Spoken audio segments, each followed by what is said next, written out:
idea often is you have your whole life ahead of you. Except these days, for some reason, the years just seem to fly by. This is just an appeal to employers that too many young people find it very hard to get an entry job with a background of 3 years experience. It just doesn't exist.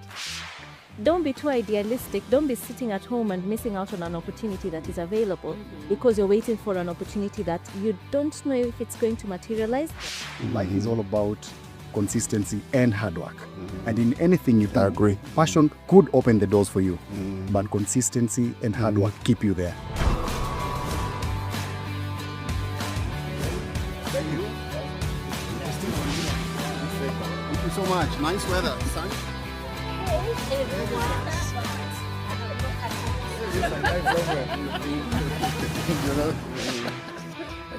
Hi, everybody.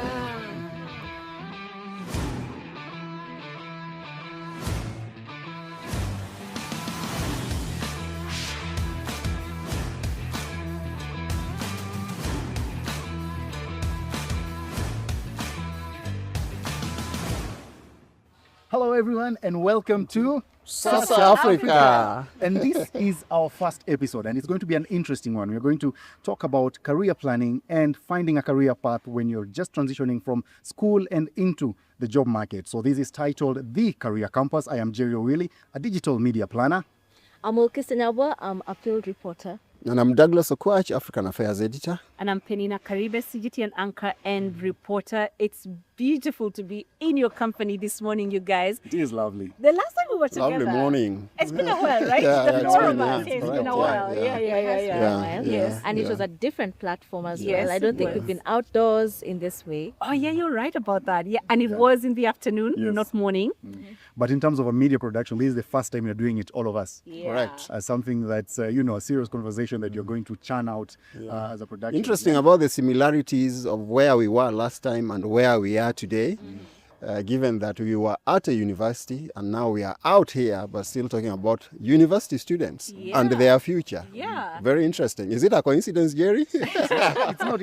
Or you Actually, planned the it. conversation today is a build up on what we discussed last time. Yes. Because we had an engagement with some of the university students around Kenya. Yes. And a lot of the responses that they were giving us, or rather the feedbacks that they gave us, was that they really were interested in getting to know journalists deeper, outside of the professional bit where they just see Penina on screen, they see Wilkista on screen. They want to know Knowing Penina's story. what is the path Yes, behind correct, yeah. Penina being on screen. What did Wilkista go through to be where she is now? And I think this is going to be a very lovely conversation. Interesting. Yeah, Very totally interesting, agree. yeah. We do have questions here from several campuses around the country. So these are from different students and they're asking questions that they hope we can get into. Hopefully we can also give them some good advice. The very first one Hopefully, is from Jessica, hopefully, right? Yes. Jessica is asking, should I just take any job that pays the bills or hold out for something that matches my career interests? I mean, I think this is something that every student will actually have to think about. In my case, I didn't really think about the bills, to be very honest. It was fresh from high school, straight into the job. What drove me was the passion. I wanted to be in media. That's the only thing I wanted to do. I didn't really have, I guess, do I call it the maturity at the point to start thinking about, is this going to be able to pay my bills or not? But yeah, I think we also have different experiences. I don't know what you guys think about that. Yeah, there can be a lot of groping in the dark, if I may call it that. And sometimes things are not so clear-cut the way they may appear for you as a student when you are still in school. Because I know people grow up with aspirations. Oh, I want to be a nurse, I want to be an engineer, I want to be a chef. You know, this excitement that takes over when early in life. But sometimes, at some point after school, it might be just about, should I just pay bills? Or should I stick to my career path? A lot of things determine that, and these dynamics are also very different, country by country. We are talking about Africa, 54 countries, very diverse situations, and we are in Kenya as we speak today. So there are countries with opportunities, but there are also countries where they talk about, unemployment figures that are very high. Yeah. Then that might mean, should I start by paying my bills as I still want to figure out, where I want to go? Yeah, so paying bills is important, but career is just as important. I know. See, the interesting thing is that I've heard some people say that don't go for the money, go for the passion, because sometimes the money might not, the bag might not hit right the way you're planning. And then you'll end up feeling very frustrated and hating what you do and hating your life. So it's best to do what you love. The passion will drive you, even when the bag doesn't feel right. I think it's a delicate balance. Sure. I don't know. I'm not quite sure. I think I would say the prudent choice from where I'm sitting is take the job, because then it gives you a cushion.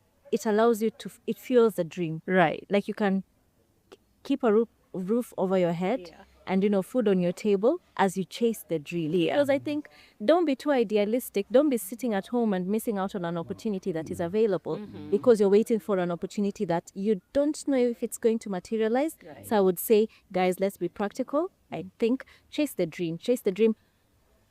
Polish your talent as you are putting food on your table and earning a living. That's what I think I would do. Can I just give an example here?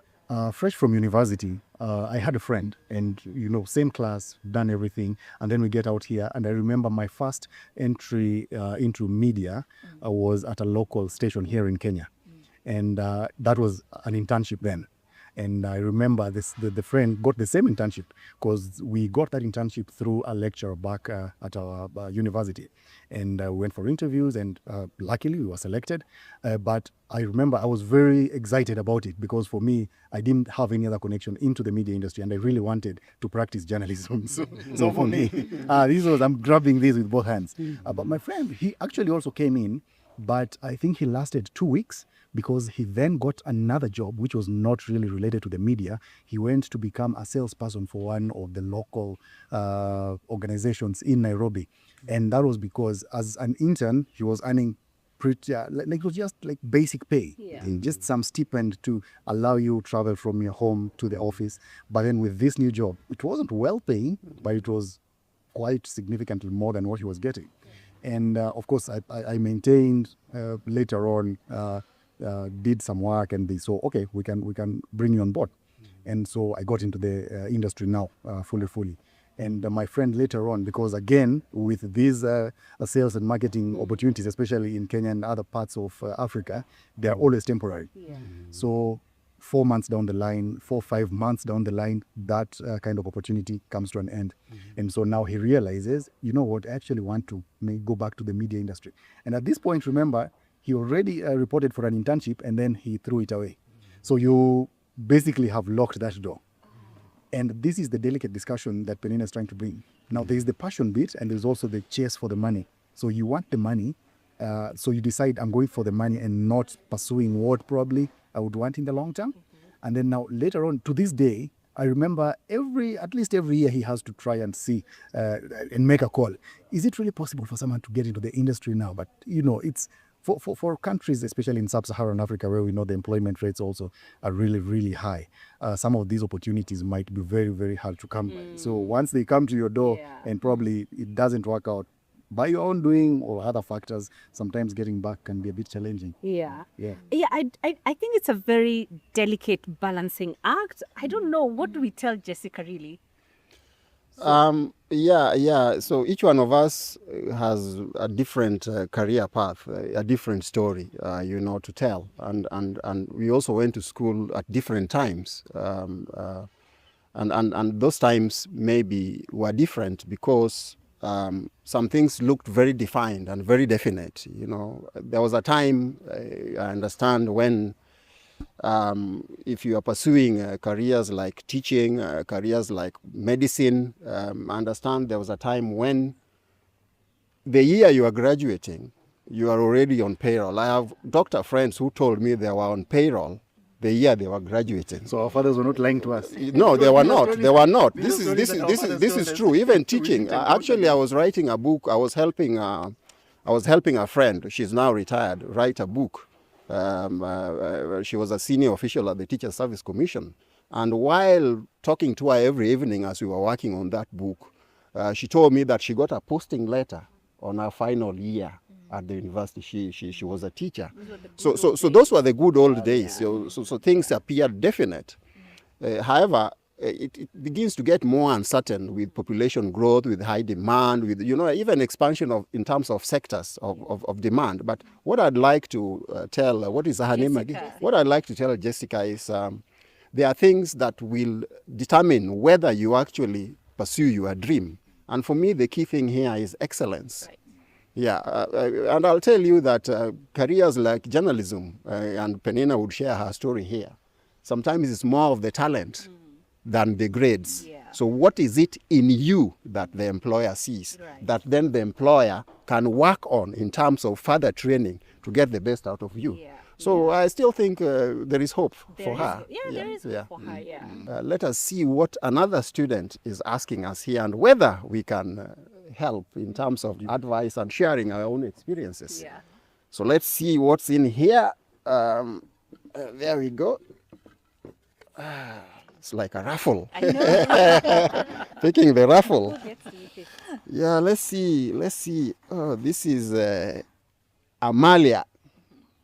If I want to work abroad one day, what should I be doing right now at UON to prepare? UON is University of Nairobi. Amalia has one of the best people to answer that in you, because I remember you have actually done a show on Drain Brain, Africa's Drain Brain. Yes, yes. Professionals leaving the continent to pursue opportunities elsewhere. So, thanks, Amalia. This is my short experience in terms of, I got a scholarship, a very prestigious scholarship, by the way, and it came to me as a surprise when I was already working, for a course in the UK. And I must say I was really lucky because I was given two options, very top universities, Stanford or Oxford. And being who I am, I chose Oxford. So Amalia, one of the pathways to a university abroad is through scholarship. And scholarship means excellence. Actually, this was a career scholarship. It was defined. It was not a random, master's degree or some sort of, So it means within the period I had worked as a journalist, and I just did a concept. I just did a concept paper. And it was very rare. It was a Reuters scholarship. It was very rare at that time for Kenyan journalists to get that scholarship. I understand, I'm told that I was the second person who got it after a Zambian got it. Or thereafter, of course, many more people have been getting it. So one pathway is through scholarships. The other pathway is actually just excelling and trying to apply for these universities abroad. And then, of course, you'll get an admission. But I want to warn you, Amalia, that sometimes these courses can be these universities are very expensive. Sometimes at the cost of maybe an annual fee of about even 10 million Kenya shillings. She's a student at a Kenyan university. So either through scholarship or through your own initiative by excelling at school, applying and getting admitted. And of course, Amalia, if you do get this opportunity to go and study abroad, we hope that you can come back home and help build our countries in Africa. I think a concern that cuts across the board. Yeah. A lot of professionals, especially with the technical bits and technical fields, there's always the interest in retaining them in Africa. Yes. But then Africa doesn't really have that many opportunities sometimes to absorb all of them. We see doctors going to Europe and the Americas, and sometimes they don't really come back for years. And at the same time, Africa is still struggling to, get people that are professional enough, that have the experience and expertise. But I think she's also very lucky because we're living in a digital age, Now the world is one small village, so to speak. So she can be able to get a lot of information online on some of those niche areas where she can best excel and where the opportunities are plenty for her to grab. And like Douglas's time, there wasn't such much information that was available. Also, the online world has made it easier also to know what to expect, because I think sometimes you get the opportunity and it's exciting when you get it here, but when you arrive there, there's so much culture shock that you are not expecting, and this can also derail you. Yeah. So I hope, Amalia, that you can put in the research and that it is, when you get it, I hope you do, that it is everything that you expect and you're able to extract everything from it. And also, hopefully, Amalia is also has the option, or rather is flexible enough to even work for those companies from abroad, even from Africa. Because there are also these options nowadays where a company in the UK, in America will employ you, but still you'll work remotely. Let's see who else has Here you go. a question and what their question sounds like. Give me a second. Another raffle. Yeah. Another raffle. This is a question from Wati. Wati asks, is it better to look for a job right after campus, or should I consider an internship or attachment first? I actually have a lot of thoughts about this. I think right now that there's a lot of competition, that waiting right up until you have completed campus and you have graduated is a little late. Especially, I will speak about our field of journalism. I think you need visibility in this particular field, and you can start building it. We go back to the digital world. People who are building their accounts online, who come online to broadcast a live event, they make themselves visible even before they have graduated. So I think by the time you're looking for an internship, you have a body of work, Right. that you can show people, like, this is what I'm capable of. I'm articulate. I can do this. I can write. And so I think campus students, regardless of what they're studying, not just journalism, should start building their skills before they leave campus. It also helps them to specialize so that you have an idea. The thing that you thought you were really good at and you enjoyed, you realize, maybe this is not the thing for me. You start getting an idea of where you're better placed, and you start thinking, maybe I should revise my plan. Yeah, so I think it's too late if you're waiting until the graduation. Those are my thoughts. Yeah, of course, I know there is always an entry requirement. And this, sometimes I feel sad for young people who are pursuing jobs, because an ad has been run, applications, a call for applications put out there, you apply for a job. But one of the caveats you see there, and I really think this is where internship is really important, is at least 3 months experience. They don't. No, not months. At least Years. at least 3 years experience. So you know this thing really it knocks me down, because I really wonder. So this is a university student who has just finished and is looking for an entry job into this career, and then they are being told at least 3 years experience. So where options begin to get narrow, I think this internship should be considered, the period of internship, as actual practice, as to serve as actual practice in the career. I mean, this is just an appeal to employers, that too many young people find it very hard to get an entry job with a background of 3 years experience. It just doesn't exist. So internships can help here, so that when the next application call comes, you have something to talk about, to put on the table and make a defense of during an interview. Yes. And this is a case that I actually went through personally. So remember, I told you my first entry into the media space was through an internship. Right. So and after 3 months, now they sat me down, and now they're trying to give me a job. And I remember in my CV, the CV that I submitted now when I was looking for this job was different. I had added now the internship period as work experience. Yes. And I remember one of the panelists asking us, no, you don't have any experience, and you're here saying you have a 6-month experience. Where is this coming from? And I told them, I have been working. This period, No, this is actually correct. an experience. Yeah. Even though it's an internship, it's already hands-on experience. Yes. So I already know what is expected of me. I know I have a proper feel of what this job demands of me. And so they actually agreed with me, and they were like, you're already in here, you have the experience now already, and so let's just continue building on that. And I think it's something that, as you say, employers need to be very open about, so that when people like Wati now come into, make applications, they can freely add the internship periods as part of As part of the work experience, yeah. experience that they got. You know, I agree with what you say. And because even beyond just knowing, is this the right job for me or not? I think even just as an individual growing and, growing your skills when it comes to you as a person, growing yourself, I think it is important to have that internship, because I think we've had several employers also talk about, Gen Zs are just not serious about jobs anymore. It's something, you're supposed to be at work by a particular time, and they just cannot meet the threshold of that time. And the Gen Zs are like, this is too much for me. I just want to go home. But I think the internship comes in handy because it's also a training ground for you, Wati, and also your peers. It helps you understand the demands of the job, what is expected of you, like Jerry said.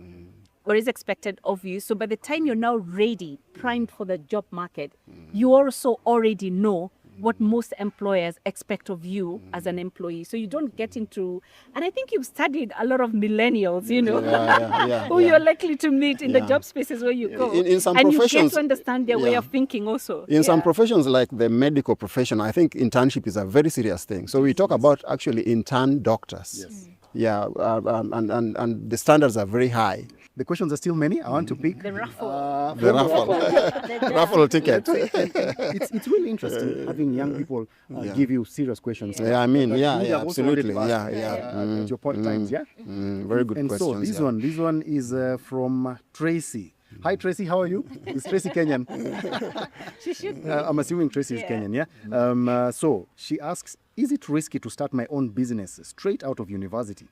And what is the smartest first step if I decide to go that direction? My goodness. Can we talk about doing business in this country and in Africa? Because I think just doing business is extremely difficult, whether it's straight from campus or even for us who are already practicing professionals, it's extremely difficult. When people talk about the business environment being hard right now, it is really, really hard. In Kenya, we have this mentality of a side hustle. So majority of the people who are in employment as well have side hustles. And what I've learned is the statistics that are given for a business to really stabilize, it takes up to 5 years. 5 years. So for 5 years, you have operational costs. I mean, you have so much involved that you really must have a solid kitty, Tracy, that will keep you going for however long it's going to take you until that business, stabilizes. I think, personally, it's very tricky starting a business fresh out of campus.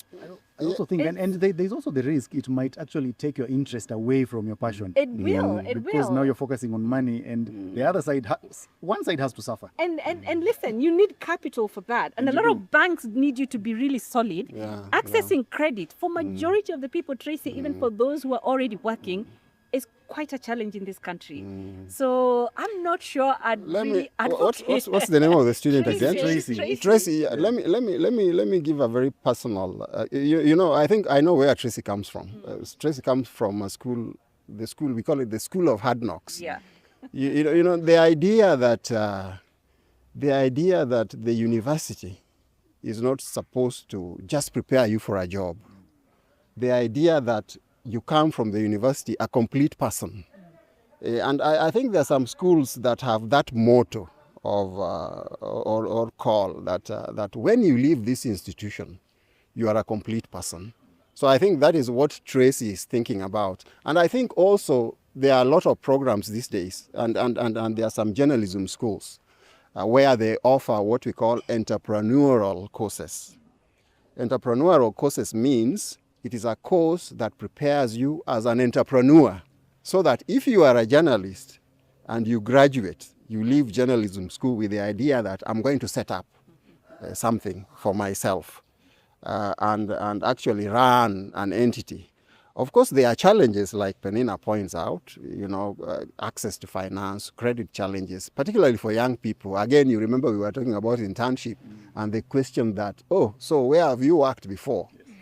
then probably even institutions that give finance might ask, but where is your experience in doing business? But they need security as well for whatever credit they're giving you. Yeah. Collateral and stuff like that. Yeah, but of course, I think entrepreneurship is something that we need to encourage, particularly in a very competitive job market where jobs have really just shrunk. The jobs are few. So even freelancing, you know, if she's in her field, even she can begin freelancing, you know, pictures, you know, taking videos and trying to sell them to media organizations, you know, partnering with other friends, you know, working together. So I think that then begins to build the foundation for business. You know, I think it takes us back to the question that we tackled earlier about, was it Vati who's asking whether you need to go for internship first or just get into employment? Because I feel before anybody, and I get the point that you're speaking on about, you know, university students being the ones to create jobs. However, even with that, it requires experience. It requires as well a good amount of knowledge of the field into which you're venturing with your business, which is why I think it would be very important for them to start off at least with internship and even maybe a little bit of employment for you to be able to understand the field and your competition better. Because one thing I've learned, especially for me, and I guess it's something that cuts across for us as journalists, is you go to campus and you're taught about journalism, but the theory of it doesn't quite capture the practicality of the ground. The reality out there. Exactly. And having done a side hustle myself, I can really tell you that It's not as easy as it is not as easy. And you get into it and you realize there's a lot more that wasn't captured in the lecture hall, you know. But then the other thing I keep on thinking, and I think it's also that it's really brave. It's a really brave idea. And I think if you're out there and the opportunities are not there, like you're looking for them and they're not as easily available, then now you have to create your own. Right. And if you are, I think this is, if you have a good support system, this is the time when you have the least to lose. If you're living at home and you have parents who support you, who can maybe help you to secure a loan, or they can give you a loan themselves, and you know you have a bed every night and it's only you're taking care of, your costs are low. If you're going to jump, I think this is the best time to jump, because if you lose, you pick yourself up, which is also one of the things I always think is very important to learn early, is resilience. Like you fall and then you get up, you Stand dust up, yourself. dust yourself and walk. What did I learn? How do I? But let me just weigh in with something, with a point there. In my time at the newspapers, in the very early days when I was a cab reporter, I remember there were colleagues who refused to be employed and made more money as freelancers, you know, as correspondents working outside the organization. So this is a reality. And at some point I heard about intern doctors. Once you have, you know, become of age, why do you want to get a job? Why don't you just set up your own clinic and run your own clinic? So that's a challenge she's throwing out there. I mean, it is, I think I still come back to the fact, I know the resilience is really, it's quite huge. Word, I think you really have to do your homework well, because you're dealing with more than just the challenges we've mentioned. You have to learn as well about paying your taxes, you know. And I think so far, for those who are venturing into the digital spaces, they've had quite a bit of an easier time. But now, even as the laws of the country get revised and government is trying to also get in as much, you know, more revenues from people, some of these digital spaces and other spaces that haven't been paying taxation are now getting targeted. So, Tracy, it is Tracy, right? Tracy, you really have to do your homework very well and get to understand what it is, how deep is the ocean into which you're plunging or diving before. So basically what we all agree on, because the first question was, is it risky to start my own business straight out of university? Yes, it's risky, but it is actually worth it. It's workable if you make it right. It's practical. You're going to face a lot of challenges, but if you overcome those challenges, it's going to be worth it in the end. The second part of the question, though, what is the smartest thing that I can do fast if I decide to go that direction? We haven't tackled no, that. but we have, because that's what I was saying. Yeah. Do your homework. Yeah. You know, learn as much as you can Yes. about the field, that sector. What kind of business do you want Yeah. to start? Yes. Yeah. So if you're getting into the beauty industry, for example, learn how it works, learn how your competition operates, learn as much about that field as you can. What are the bottlenecks, you know? Where do you need to be above your competition on? What is it that makes you stand out? You know, do as much homework as you can. So that you're getting into it from a point of knowledge and not just because you've had, it's profitable. Somebody said they're making this much money, and so you think, I can do the same as well. Yeah. Yes. No, I was just going to say, we've had a lot from the students, but I think we also have questions among things that we would like to ask each other, for example, that maybe we would have liked to know when we were younger, and now with the benefit of hindsight, we can also share. So I think we can write down a few questions Okay. for each other. Oh. Do not cheat. No. They actually, this is a good platform for me to find answers from some people. On this panel that I have always wanted to. Jerry, that sounds very threatening. Like, I think Jerry. to the person who came up with this idea, thank you. All right. Okay, everybody. I write like a doctor, so if you can't read what I've written, We should please time it. feel free to ask me. Okay, so that you can't write a 3,000 word question. No, I've just read. Where do we put it? In This jar. this jar? This jar. Yeah. it feels like we're voting. My color is Colour pink. so that you can pick your Or, Oh, so that we don't pick our own Yeah, so that you questions. don't pick your Okay. own questions. All right. I'm done. This is me, yeah. Yes. Is it? yeah. Okay. Yeah. All right. Who goes first? Um, Do you want me to go first? Wait, Jerry, I need to put mine in. Penina hasn't yeah, put. yeah. So So, but don't you pick go. yours. yeah. So the direction is I don't pick mine. Okay. I am code blue. So let me go with Yellow. yellow. Yellow. I hope I'm not colorblind. Whatever shade of yellow it is, is fine. Yes. So for this is an interesting one.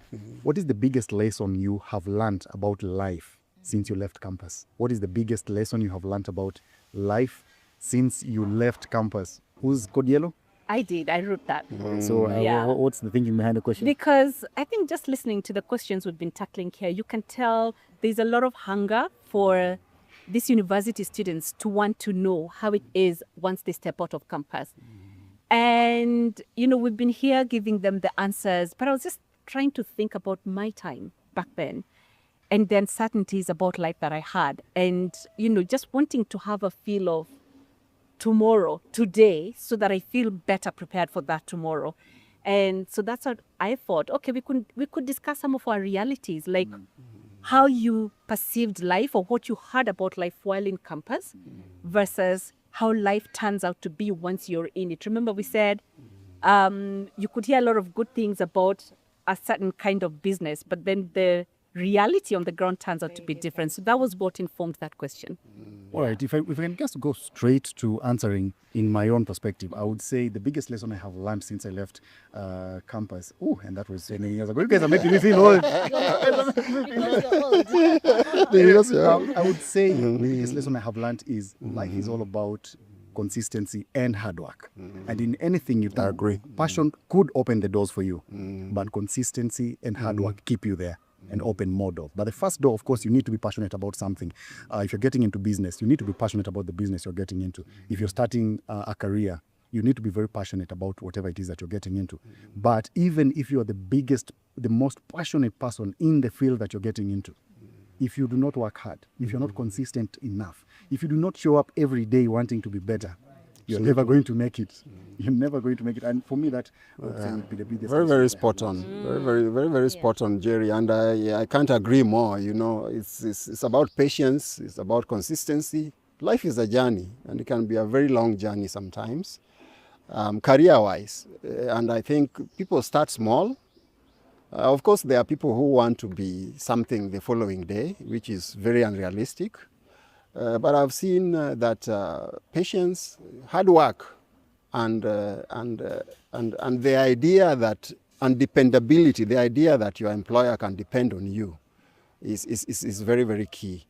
and consistency. And if I may talk about journalism specifically, because we are journalists here, and the life, there are people who enjoy doing what they do.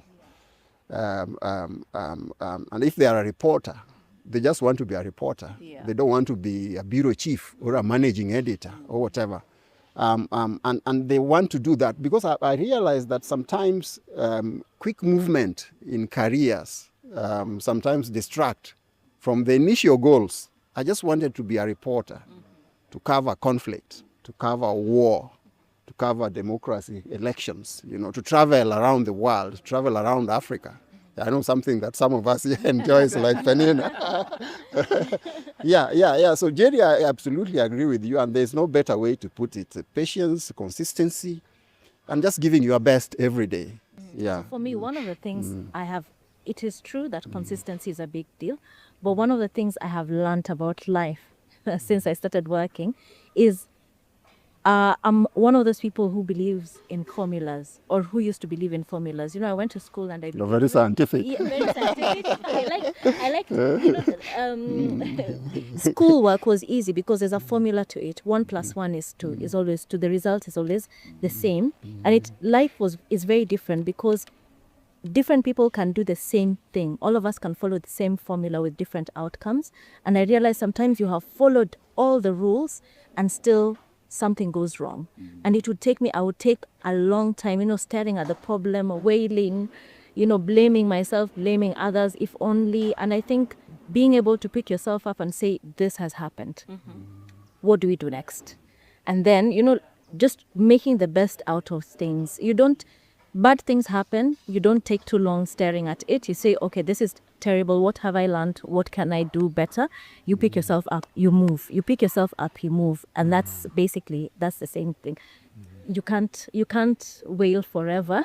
And you also, life is not, there's no appeal system. You don't get to say, but I did all the right things and I should get, you just pick yourself up.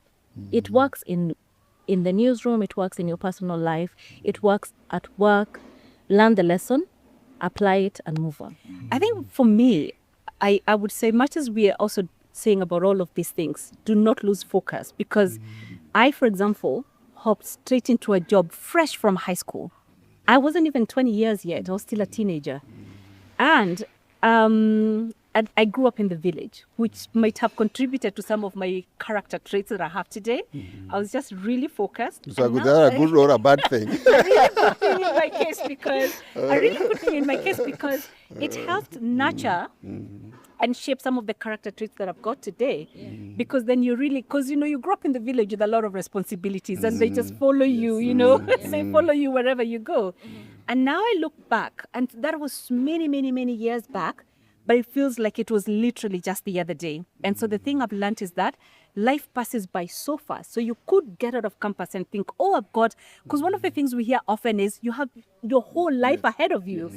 Except these days, for some reason, the years just seem to fly by.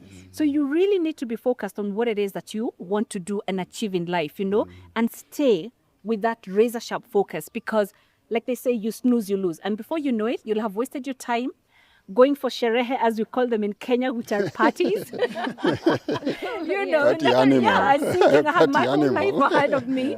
But in actual sense, the years are going, and every day you're growing older, and the world is changing, and changing so quickly that, we looked back at some point for us in the media, and media was it, and it was vibrant, and it was thriving. But today we look at the media landscape, it's completely different, So you've got to rush and jump on these opportunities and make the best use of them before they run out. For me, that's my biggest takeaway in my life. Yeah. That phrase, you only live once. Yes. It has to be reported. No. I'm the one who picked last. Okay. Well, Kisa, I think you can go next, and then we can hear Here you go. some more questions we have. I'll pick your color. So I'll go with a blue. I'll go with a blue. What have been your biggest challenges in employment so far? I can guess who. Guess who? And then we can see if that's There aren't many people around this table, and this matches his t-shirt. It can only be Jerry. It would only be me. If you're both watching, it can only Anyway. be Jerry. What have That's been something. your biggest? Oh, there's so many. There are so many. First, Yeah. I would have wanted to ask like so many questions because I have the liberty of knowing each one of you individually, and I would have had like targeted questions. But just to make it general, I would also be very interested in knowing some of the challenges that you have faced because all of us here are at different levels age-wise, and we have all had different experiences, whether it's career-wise, whether it's just personal lives. But in employment, for the years that you've been, what are some of these challenges? Because again, challenges come in every week. This is literally. I'm wondering where to start. I know Here all day. it's a trip down memory lane. It's a trip down memory lane, but there's so many things. Let us say for me, one of my interesting work challenges is simply my personality. Is everybody who knows me well knows I'm an introvert. Like I am an introvert's guide to introversion. She's very loud when she gets comfortable. Introvert 101. I am introvert 101, introvert for beginners. But, and then I work in this industry where you need to be outgoing. You speak to people every day. You hear their stories. You cannot do that while sitting in a hole and whispering to people like, tell me something. And, you know, the basic concept is you get people comfortable. You speak to them, they speak back to you. And so I have had to climb out of my shells, you know, and that was a big deal for me. Now it sounds like something I can speak about everywhere. And it's not just out in the field. You know, journalism is teamwork. You work with your video editor, you work with your camera person, you work with your driver, you speak to people everywhere. You cannot live inside the shell. And so sometimes I think I have reserved a little piece of that shell that I take home sometimes, and I get to sit in that shell and I recharge sometimes. But when I come out ready to, you know, speak to my editor, speak to everybody around me, come out and interact and engage. And I think that's the same thing, that basically working with people, being with different personalities, understanding each other, understanding them, having grace, and realizing we are not all the same, but the goal is the same. How to mobilize people towards one goal, even if you're very different. I think that is one of my biggest challenges. I think for me, it's partly connected to what you talked about, the personalities, because in the workspace, you meet a myriad of, you know, like I like to call it a cocktail of personalities. And, you know, there's what we call office politics. And this you're going to find no matter where you go. And nobody will fully prep you for that, by the way, you know. But you need the job and you have to work. And whether you're in your own business or you're in employment, politics are everywhere. You know, if it's business, you find cartels, for example.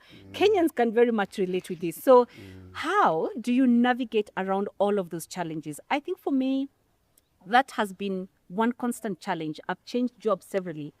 But in every office I've gone to, and to every person I have shared with, I've had them talk back about their own office politics they're dealing with. So you really have to develop a thick skin. Number two, you have to choose the battles that you will fight and those that you really don't want to keep on fighting. You cannot afford to say, oh, I can't deal with this anymore. I mean, you have to, there are instances that will call for you to make such decisions, but you have to know when are those instances. They cannot be every time Jerry elbows you out of a cafeteria queue, you know, like, yeah. And then you also have to answer to a boss who maybe one way or other, you know. So like really knowing how to handle those different personalities, being able to know which wars do I fight, which ones do I keep away from, when do I keep my mouth shut, when do I say something, and if you have to say something, how do you say it, you know?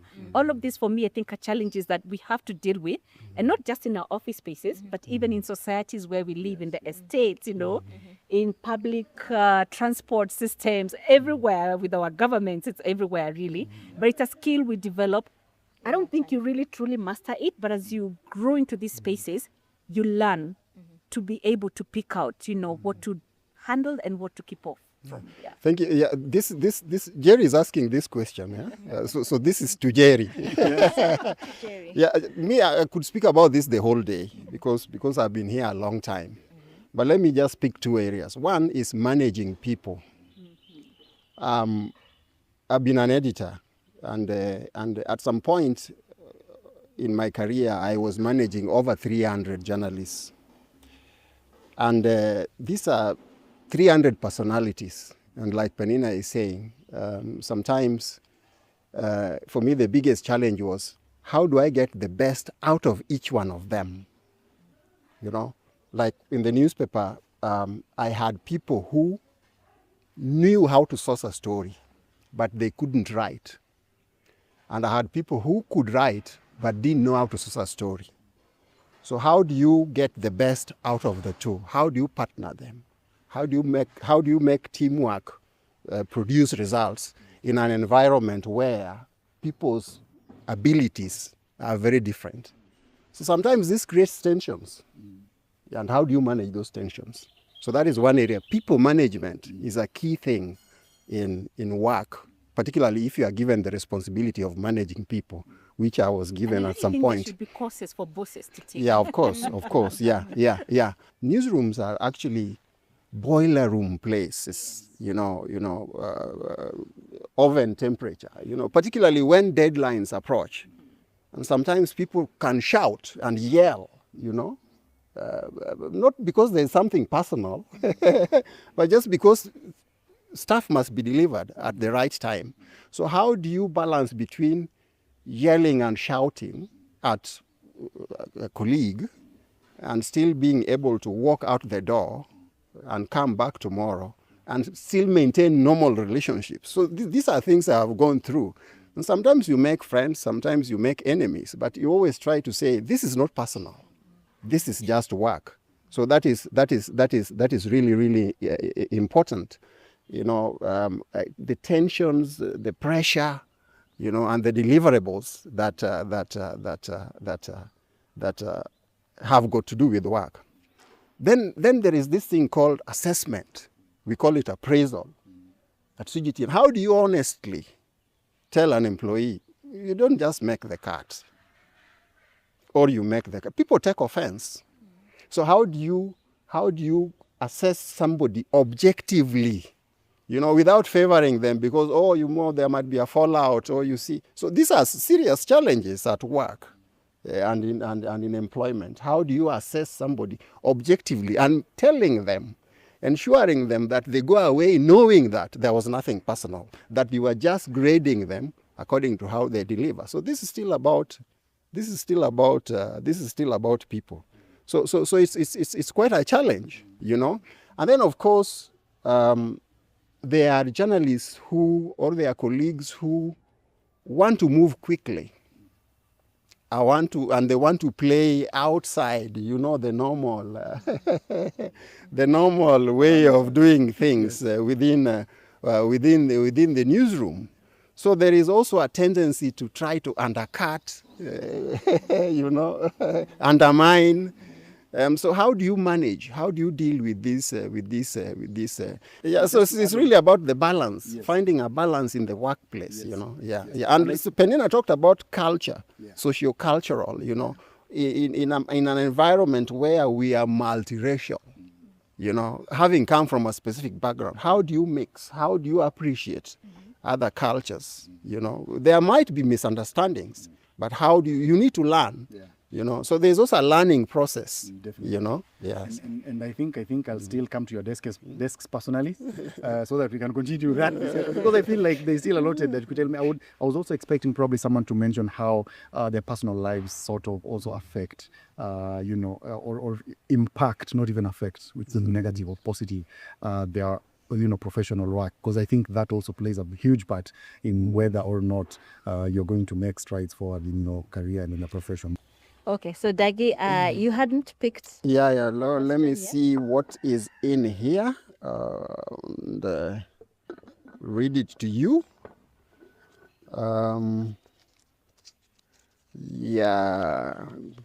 Right.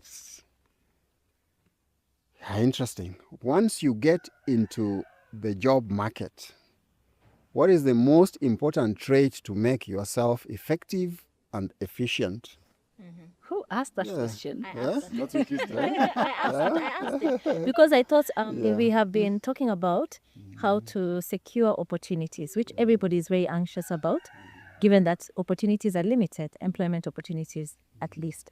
But once you get in, you have the opportunity you've gotten in, how do you ensure that it doesn't slip through your fingers, that you can hold on to it, that you can do a good job, that you are an asset to the organization that you have entered?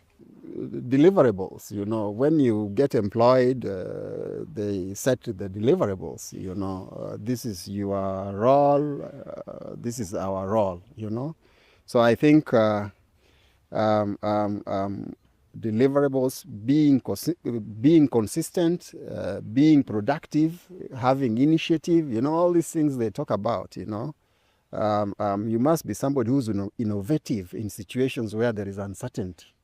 You must be somebody who takes initiative. You don't have to always wait to be told, you should always be ahead, initiative. You must be somebody who knows how to work with others, a team player, not, you said you are an introvert. But I hope you extrovert You find your own way of fitting in the unique way. Yeah. Be somebody who's dependable. Can your employer depend on you, dependable, be somebody who colleagues look up to, as a leader, you don't have to appoint yourself one. Yeah, so all these things. But most importantly, I think once you get into the job, once you've secured a job and you're working, and I think the most important thing is because the times keep changing, like technology really is changing the ecosystem of all work environments. They are not the same like they were in the 1990s. Even just as recently as 2015, the workplace today in 2026 is totally different. So that means that we have to keep upgrading our skill sets. Be interested in learning more. They say situational awareness. You don't wait to be caught up with things. Yeah. So that way, I think you develop traits that makes your employer want to keep you. Yeah. When you think you're a good fit. Yes, a good fit. Right. I actually agree with you fully, Douglas. And if I can just narrow down what you've said, it's just it all boils down to do your job. That might sound a bit harsh, but that is exactly what your employer and your colleagues expect of you. Once you're employed, of course, you have a job description that states from point A to H to the J. Just if you do those at the very minimum, if you do those, you're fine.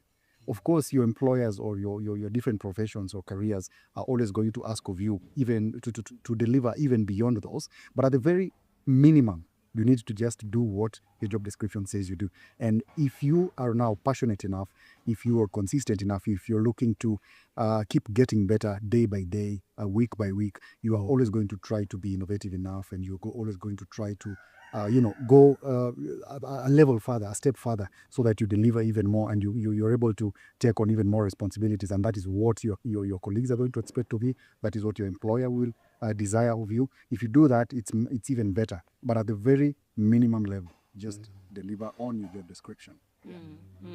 Yeah, and I think all of what they have said, and also being adaptable, highly adaptable, because they say the only constant in life is change. So there'll always be changing times throughout, even we, our own selves, we evolve, who you are at 19 is not who you are at 30. And so being adaptable means that you're not just pleasing your employer, but you're also adding on to yourself, because it means when we're tackling issues such as lack of employment, for example, you'll always be able to change with the times and always get a hold of the opportunities that keep coming up as the world evolves. Which brings me to the last question. Dougie, kindly pass the jar. Yeah, there you go. Does this mean I win the grand prize? The grand raffle. Oh, yeah. So that is the icing on the cake. Yes, through elimination. Oh my goodness, this must be Dougie's because the handwriting is horrible.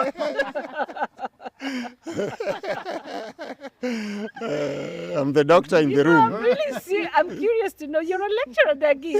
When your students write the way you do, well, lucky for you now. Everybody's into digital I think faster than I can write. That's the problem. But Douglas asks, what is the use of a job description? What made you ask that question?